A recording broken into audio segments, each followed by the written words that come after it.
Hi friends, last night, 3 a.m. again, I woke up asking myself the same question. Is this as good as it gets? What's the meaning of my life? So I created this video. In the next several minutes, I will share the 5 questions that constantly run through my mind since I reached my 40s.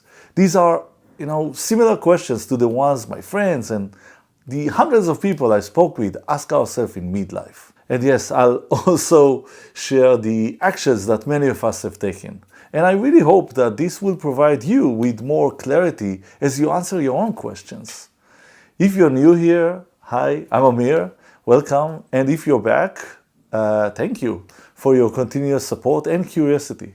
So here's the first question. Question 1. What makes you feel truly alive? That's a fun question to start with. Remember your childhood? Everything seemed easier.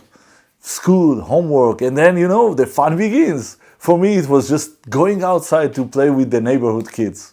I felt alive every single day without really thinking about it. Midlife, well, not that easy. With all the obligations, kids, bills, relationships, parents, financials, it is difficult to think about ourselves. But it is important to answer these questions. What makes me feel truly alive? Thinking about it, for me it's really 3 things. It's being with people I love and respect, walking in nature, and yes, doing something creative. So here's a fun activity to gain some clarity. Write down one or two things that made you feel truly alive this week. Answer, how much time did you spend on these activities this week? And if you're not happy with the answer, ask yourself, what can I do to invest more time into these activities? Great, let's go to the next one. Question 2. What would you regret not doing? I thought a lot about this one. A few months ago, I discovered something really fascinating about regrets. I was watching so many interviews with people in their 70s and 80s talking about their regrets. Something really profound came to light. Almost all of them really regretted the things that they didn't do and not the things that they did, even if they failed in those. It was at times really sad to watch, but we are lucky. We can still change it. We can avoid some of the regrets. What would you regret not doing? Maybe it's writing a book or creating a video, learning a new language, getting a degree. Maybe it's asking this person out, speaking up, or traveling to this special place you always wanted to visit. I believe it's not too late. We can achieve many of these one day to be regrets. So here's an exercise I do frequently. I write down one thing I will regret not doing 10 years from now. And then I do it. Simple, right? Well, it's not that simple. I do need to gather a lot of courage, and I do enroll friends to help me by, sharing it with them. But really, the best solution is to just do it. Okay, I'm sure this is really exciting if you're still here watching. So let's go to the next question. Question 3.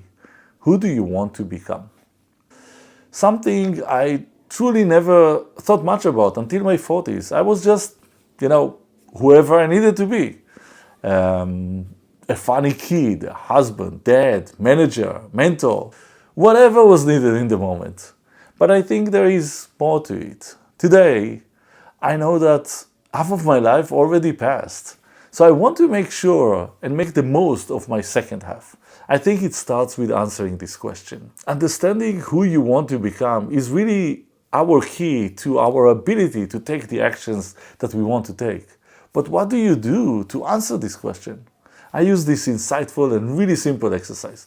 I write down 10 sentences and all of them starts with the word I am, which describe who I want to become as if I'm already that person. Next, I read it out loud to myself. And you will be amazed to see who you truly want to become. So take a few minutes and just write it down. Okay, welcome back. Let's look at the last 2 questions. Question number 4.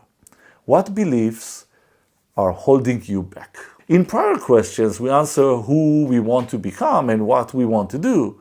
But you see, I already knew some of these answers and still I never acted. Why? Well, many years ago, a mentor of mine told me that the actions we take or don't take are a result of our beliefs. These beliefs either, push us to take the actions or holding us back. I used to have this belief that until I didn't know all the details, every detail of a specific thing I want to do, I just shouldn't do it. Do you think that was an empowering or limiting belief? Okay, that was easy. That was a limiting belief. And yes, it was an awesome excuse to not act. If you want to change your beliefs, the things that you hold to be true, try this. Take 2 colored pens. Blue for beliefs that push you forward, red for the ones that hold you back. And take a piece of paper and write down all your beliefs. Lots of colors, right? Now imagine, what will happen if your paper had only blue beliefs? I think you'd feel like Superman, unstoppable, right? That's the goal. The goal is to gradually replace the red beliefs with the blue ones. And the last and really most important question to me is question 5. Who will you miss in your life? This one, it's a very tough one. In the past few years, I had 2 very close friends who passed away. I would do anything today to just have one more conversation with them or one more walk together, but I can't. You see, sometimes I think my closest people, the people that I care most about, will live forever.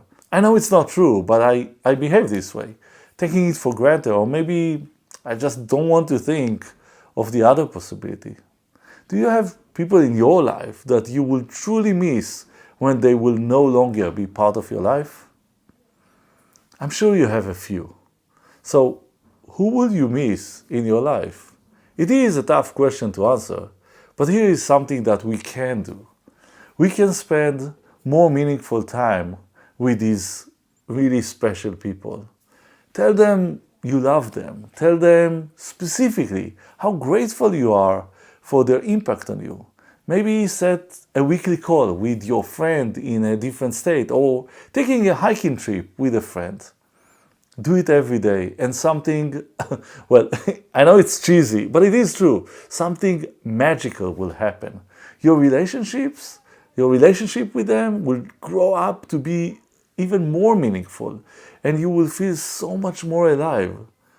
So I guess that's the ultimate answer to the first question. People are what make me feel alive. I know these are some really deep questions, and I encourage you to try to answer even one of them. I hope this will make your life more meaningful and happier. Thank you so much for watching, and I hope this was insightful for you. And until our next time together, I wish you a remarkable and regret-free life.